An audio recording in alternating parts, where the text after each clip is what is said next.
नाज़िम, बरतानिया के बाद फ़्रांस ने भी जंग छेड़ दी है। फ़्रांस की जानिब से जो बड़ा हमला किया गया है, जंग के मैदान में हुई इस अहम डेवलपमेंट की तफसीलात से अपने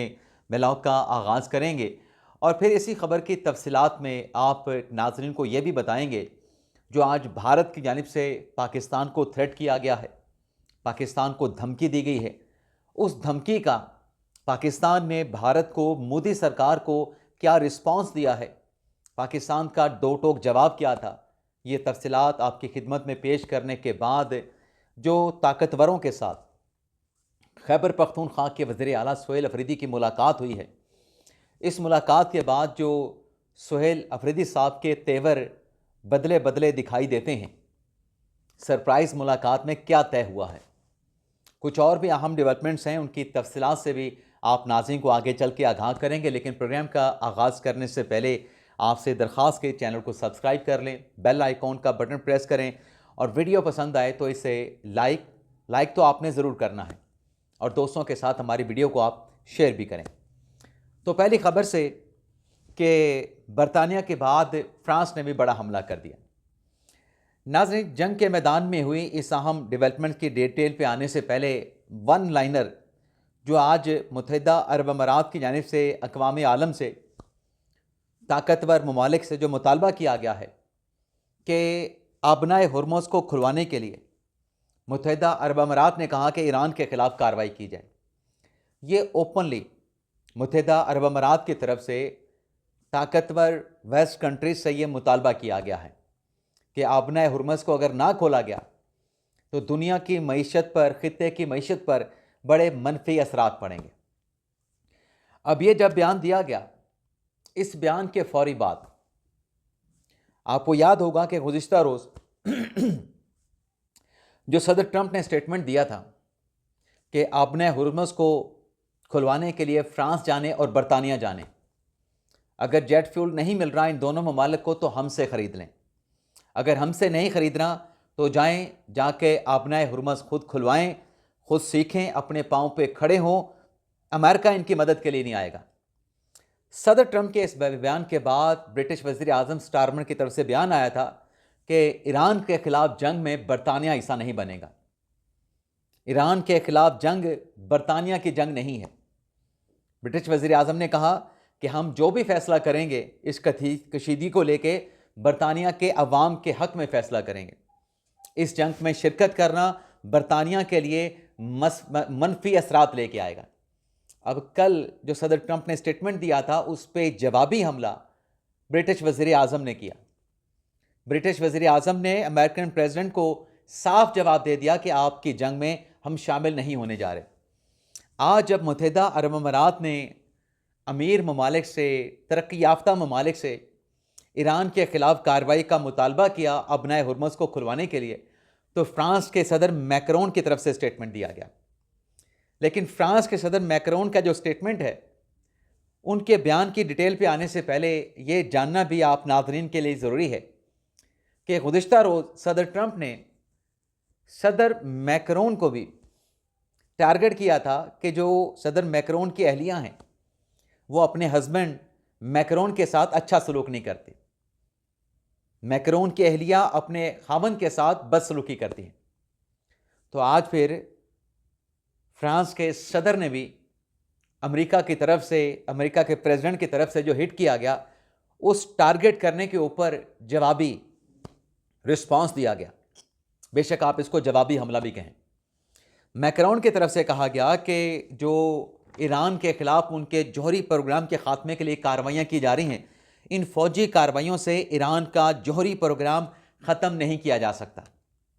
बल्कि फ्रांस के सदर ने कहा कि सफारतकारी और मुज़ाकरात के ज़रिए ही ईरान का जो जौहरी प्रोग्राम है इस मसले को हल किया जा सकता है, और अगर सफारतकारी और मुज़ाकरात का कोई टाइम फ्रेम ना बना तो जो मौजूदा सूरत हाल है वो 6 माह के बाद या 1 साल के बाद मज़ीद ख़राब हो सकती है। लेकिन मुत्तहिदा अरब अमारात ने जो आबनाए हुर्मुज़ खुलवाने के लिए मुतालबा किया तरक्की याफ्ता ममालिक से, उस पर फ्रांस के सदर का जवाब ये था कि आबनाए हुर्मुज़ को खुलवाने के लिए किसी किस्म की फ़ौजी कार्रवाई, किसी किस्म का फ़ौजी ऑपरेशन जो है वो गैर हकीकत पसंदाना होगा। और अगर आपने हुर्मुज़ को खुलवाने के लिए ऐसा कोई ऑपरेशन होता है तो ये ख़तरे से खाली ना होगा। यानी फ्रांस इस मामले पे बिल्कुल अपने हाथ खड़े कर चुका है, अमली तौर पे भी और लफ्ज़ी तौर पे भी। जबकि आपने हुर्मुज़ की हम बात कर रहे हैं तो आज फ़िलिपाइन के बहरी जहाज़ों को फ़िलिपाइनी झंडों के साथ आबनाए हुर्मुज़ से गुजरने की इजाज़त दी गई है। लेकिन सदर ट्रंप की तरफ से जब आबनाए हुर्मुज़ को खुलवाने की बात की जाती है और उस पर जब ईरान का रिस्पॉन्स नहीं आता तो सदर ट्रंप कहते हैं कि हम ज़मीनी फ़ोर्स भी उतार सकते हैं, बरतानिया के ख़िलाफ़ मज़ीद कार्रवाई कर सकते हैं। तो वाशिंगटन पोस्ट ये रिपोर्ट कर रहा है कि अमेरिका की अफवाज ने ईरान में ज़मीनी कार्रवाई का, ईरान के पास जो अफज़ूदा यूरेनियम है उसको कब्ज़े में लेने का फ़ौजी ऑपरेशन का प्लान भी बनाया है। लेकिन साथ में वाशिंगटन पोस्ट ये भी कहता है कि ये मिलिटरीली ये जो प्रोग्राम तैयार किया गया है ईरान पे ज़मीनी हमले का, वैसे तो जो ईरान के ऑपरेशनल कमांडर हैं उनकी तरफ से वाज़े किया गया कि अगर दुश्मन ईरान की ज़मीन पे उतरा तो किसी को भी वापस नहीं जाने दिया जाएगा। लेकिन वाशिंगटन पोस्ट की रिपोर्ट ये बताती है कि अगर ऐसा कोई प्लान मौजूद है, ऐसी कोई कार्रवाई ज़मीनी जंग के यूरेनियम, अफज़ूदा यूरेनियम को कब्ज़ा लेने की अमेरिका अगर करता है तो ये एक बहुत महारत वाली जंग होगी। क्योंकि वाशिंगटन पोस्ट ये कहता है कि ज़मीनी फ़ौज को उतारने के लिए आपको एयरपोर्ट बनाना पड़ेगा, आप वहाँ पे उतरेंगे कैसे, फिर आपको खुदाई करना पड़ेगी और जो जौहरी जो मवाद है उसे महफूज तरीके से एक जगह से दूसरी जगह मुंतकिल करना, ये भी बड़ा चैलेंजिंग होगा, बड़ा अपहिल टास्क होगा। तो ये अगर ऑपरेशन अमेरिका करता है, एग्जीक्यूट करता है, तो ये इंतहाई महारत वाला जो है वो ऑपरेशन होगा। ये इतनी आसानी के साथ ख़तरे के बगैर मुकम्मल नहीं हो सकता। ये तो होगी ईरान इसराइल अमेरिका जंग से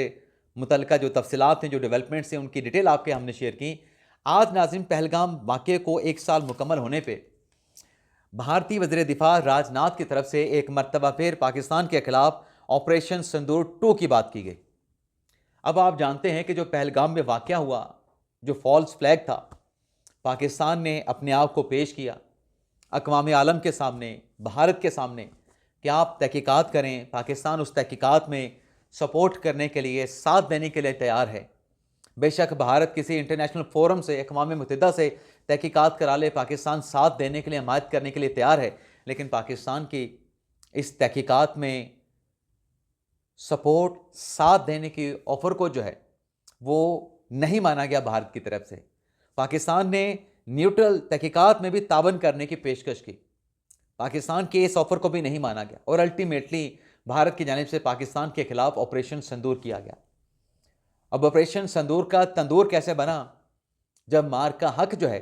वो भारत के ख़िलाफ़, भारतीय अफ़वाज के ख़िलाफ़ लॉन्च किया गया। आज ये जो बयान भारतीय वज़ीर दिफ़ा राजनाथ ने दिया है कि पाकिस्तान पे हमला हो सकता है, पाकिस्तान के ख़िलाफ़ ऑपरेशन सिंदूर 2 की तैयारियां मुकम्मल हैं, तो इस पर पाकिस्तान के वज़ीर दिफ़ा ख्वाजा आसिफ साहब ने भी 2 टोक भारत को पैगाम दिया कि अगर ऐसी कोई हरकत की गई तो पाकिस्तान भी मुकम्मल तौर पे तैयार है। और अब की मर्तबा भारतीय हमले पर पाकिस्तान का जो रिस्पॉन्स है, ख्वाजा आसिफ साहब ने कहा कि तेज़ भी होगा, मतवाज़न भी होगा और फैसला कुन भी होगा। क्या होगा? जब पाकिस्तान का जवाब डिसाइसिव, पाकिस्तान का जवाब भारतीय हमले पे बैलेंस, भारतीय हमले पे पाकिस्तान का जवाब स्विफ्ट यानी तेज़ रफ्तार पाकिस्तान का जवाब होगा। तो भारत को ऑपरेशन सिंदूर लॉन्च करने से पहले 100 बार सोच लेना चाहिए कि जो कुछ पाकिस्तान ने पिछली मर्तबा नहीं किया था, पाकिस्तान अब की मर्तबा वो सब कुछ भी कर गुजरेगा। और फिर जंग बंदी की जो मिन्नत समाजत भारतीय सरकार की जानिब से अक़वाम आलम और अमेरिका से की गई, अब की मर्तबा फिर जंग बंदी की अपील और जंग बंदी को यकीनी बनाना फिर इतना आसान नहीं होगा, क्योंकि जिसने जंग बंदी करवाई थी उसको भारत ने कोई क्रेडिट नहीं दिया। फिर भारत का फेंटा ही लगेगा, भारत को मुंह तोड़ जवाब भी मिलेगा। तो ये कोई भी एग्जीक्यूशन, इस किस्म का हमला, कोई एग्रेशन, कोई जारी करने से पहले भारत को पिछली मर्तबा जो पाकिस्तान ने उनके दांत खट्टे किए थे, जो धूल चटाई थी, उसको नहीं भूलना चाहिए। अब नाज़रीन आ जाते हैं सियासी मैदान से में जो अहम डेवलपमेंट्स हुई हैं। तो ख़बर नाज़रीन ये है, एक तो पेट्रोल बम गिरने का इरादा है, क्योंकि IMF की तरफ से पाकिस्तान को कह दिया गया है कि जो कशीदगी का माशी बोझ पाकिस्तान पे आ रहा है, ईरान, अमेरिका, इसराइल जंग का, वो सब्सिडी ना दी जाए, वो बोझ अवाम पे पास ऑन किया जाए। तो 100 रुपये पेट्रोलियम मसनूआत की कीमतों में इजाफे का इम्कान है, बल्कि ख़तरा है, ख़दशा है, और 100% ये ख़दशा और ख़तरा मौजूद है। जबकि इसी कशीदगी का जो दबाव जो पाकिस्तान महसूस कर रहा है अपनी मईशत पे, इस दबाव को लेके आज वज़ीर आज़म शहबाज शरीफ साहब की सरबराही में अहम इजलास हुआ है। अब उस इजलास में अस्करी क़यादत फील्ड मार्शल साहब मौजूद थे, कौमी सलामती के डेफिनेटली मुशीर भी मौजूद होंगे, चारों सूबों के वज़राए आला बशमूल सोहेल अफरीदी साहब, गिलगित बल्तिस्तान और आज़ाद कश्मीर के वज़राए आला और वज़ीर आज़म, चाहे निगरान हैं चाहे परमानेंट हैं, वो भी मौजूद थे। और इस अहम इजलास में, जिसमें अस्करी और सियासी क़यादत मौजूद थी, ख़ित्ते की जो सूरत हाल और जो कशीदगी के पाकिस्तान की मईशत पर पड़ने वाले मनफी असरात हैं, उससे कैसे निमटना है, उससे मुतल्लिक़ गौर व ख़ौज़ किया गया। तो ये जो 100 रुपये पेट्रोलियम मसनूआत की कीमतों में इजाफा होने जा रहा है, ये बातें भी वहाँ पे तमाम डिस्कस की गई हैं। लेकिन जैसे मैंने कहा कि इस इजलास में जनाब सोहेल अफरीदी साहब भी मौजूद थे, खैबर पख्तूनख्वा के वज़ीर आला, अस्करी क़यादत फील्ड मार्शल आसिम मुनीर साहब मौजूद थे। इस इजलास में शिरकत के बाद मीडिया के साथ जो इंटरेक्ट किया गया, सोहेल अफरीदी साहब ने कहा कि 2018 से जो खैबर पख्तूनख्वा का हिस्सा है, जो कबायली इलाकों को ज़म किया गया, 2018 से यह हिस्सा वफाक की तरफ से खैबर पख्तूनख्वा को नहीं दिया जा रहा। अब नाज़रीन सवाल ये पैदा होता है कि अब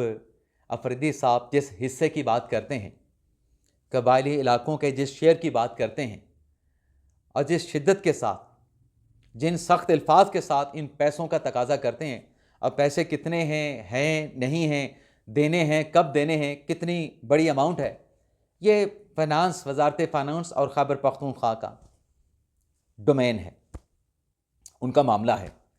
लेकिन सवाल ये पैदा होता है कि 2018 से अगर ये पैसे, ये फंड्स पेंडिंग चले आ रहे हैं, 18 में तो वफाक में इमरान खान साहब की हुकूमत थी, 18 में KPK में पाकिस्तान तहरीक इंसाफ का ही वज़ीर आला था, तो 18 से लेके 22 तक ये जो फंड्स हैं, ये क्यों नहीं दिए गए खैबर पख्तूनख्वा को? अफरीदी साहब मौजूदा क़यादत को, सियासी क़यादत को, वज़ारत फ़ाइनेंस को, वज़ीर आज़म को अगर मुरद इल्ज़ाम ठहराते हैं, उनको टारगेट करते हैं कि KPK का पैसा नहीं दिया जा रहा, तो जो खान साहब के 4 साल दौरे हुकूमत में वफाकी हुकूमत की तरफ से खैबर पख्तूनख्वा हुकूमत का या खैबर पख्तूनख्वा अवाम का पैसा नहीं दिया गया, तो क्या किसी खैबर पख्तूनख्वा के वज़ीर आला ने उस वक्त के वज़ीर आज़म के ख़िलाफ़, उस वक्त की 2018 की हुकूमत के ख़िलाफ़ कोई बयान दिया था? मुझे तो रिकॉर्ड पे ऐसा कोई बयान नहीं मिला। तो ये मीठा मीठा हप हप और कड़वा कड़वा थूक क्यों है? आज अगर इमरान खान वज़ीर आज़म होते तो क्या सोहेल अफरीदी साहब ऐसी बात करते? जैसे उस वक्त वज़ीर आज़म महमूद खान ने बात नहीं की इन फंड्स की, सोहेल अफरीदी साहब बात भी ना करते। इसे कहते हैं मीठा मीठा हप हप और कड़वा कड़वा थू थू। और साथ में सोहेल अफरीदी साहब ने कहा कि 9 अप्रैल को लियाकत बाग में पाकिस्तान तहरीक इंसाफ जलसा करेगी। अब लियाकत बाग पे जलसा करने का मतलब ये है कि आप सियासी तौर पे पिंडी पर अपना सियासी पावर शो, अपना सियासी कब्ज़ा दिखाना चाहते हैं, सियासी अपना पोजीशन शो करना चाहते हैं। और साथ में सोहेल अफरीदी साहब कहते हैं कि हम NOC के लिए अप्लाई करेंगे, लेकिन अगर हमें रोका गया, NOC ना दिया गया, रास्ते में रुकावट डाली गई, तो जहाँ पे रोका जाएगा वहीं पे हम धरना दे देंगे। अब ये क्या मुमकिन हो पाएगा जो ऐलान इस अहम बैठक के बाद, इस अहम बैठक में शिरकत के बाद जो अफरीदी साहब ने ऐलान किया है, क्या यह मुमकिन हो पाएगा जब आप इस किस्म का सख्त स्टेटमेंट देंगे? NOC बिल्कुल जारी होना चाहिए, कानून के मुताबिक, ज़ाब्ते के मुताबिक जलसा करने की इजाज़त मिलनी भी चाहिए, लेकिन जो गारंटी है वो फिर गारंटियाँ भी तहरीक इंसाफ को देनी चाहिए। बाकी हम बात कर लेते हैं, खालिद यूसुफ चौधरी इमरान खान साहब के लीगल अफेयर्स के कोऑर्डिनेटर हैं, उनकी तरफ से भी आज एक स्टेटमेंट दिया गया है कि इमरान खान साहब के इस्लामाबाद हाई कोर्ट के फैसले के खिलाफ अपील दायर करने के लिए जो वकालतनामे, जो पावर ऑफ अटॉर्नी जिस पे खान साहब के सिग्नेचर दरकार थे, उन सिग्नेचर के लिए खालिद यूसुफ चौधरी साहब कहते हैं कि मैं अडयाला जेल पहुंचा था, लेकिन अडयाला जेल के इंतज़ामिया की जानिब से ना इमरान खान साहब के वकालतनामे पे ना पावर ऑफ अटॉर्नी पे दस्तखत करवा के दिए गए। और अगर मुकर्ररा मियाद पे ये पावर ऑफ अटॉर्नी और वकालतनामा खान साहब के सिग्नेचर के साथ नहीं मिलता तो खान साहब की अपील दायर करने की जो मियाद है वो गुजर जाएगी और फिर वो अपील सुप्रीम कोर्ट में गैर मौसर हो जाएगी। मेरे ख्याल से अडयाला जेल के इंतज़ामिया को जो तरीक़ाकार है, जो प्रोसीजर है, उसको फॉलो करते हुए ये एक शख्स का, एक कैदी का, एक प्रिजनर, कैदी नंबर 804 का ये राइट है कि उसको वकालतनामे पे दस्तखत करके उस पर जो सिग्नेचर हैं और जो इंतज़ामिया के जो स्टैम्प्स लगती हैं, मुतलका मजाज अथॉरिटी की जानिब से जो सिग्नेचर किया जाता है, वो तमाम कानूनी तकाज़े पूरे करके तरीक़ाकार के मुताबिक यह वकालतनामा और पावर ऑफ अटॉर्नी जो है खान साहब के जो लीगल अफेयर के कोऑर्डिनेटर हैं उनको ये डॉक्यूमेंट्स फराहम किए जाएँ, क्योंकि ये उनका बुनियादी हक है। इजाज़त चाहते नाज़रीन। पाकिस्तान जिंदाबाद।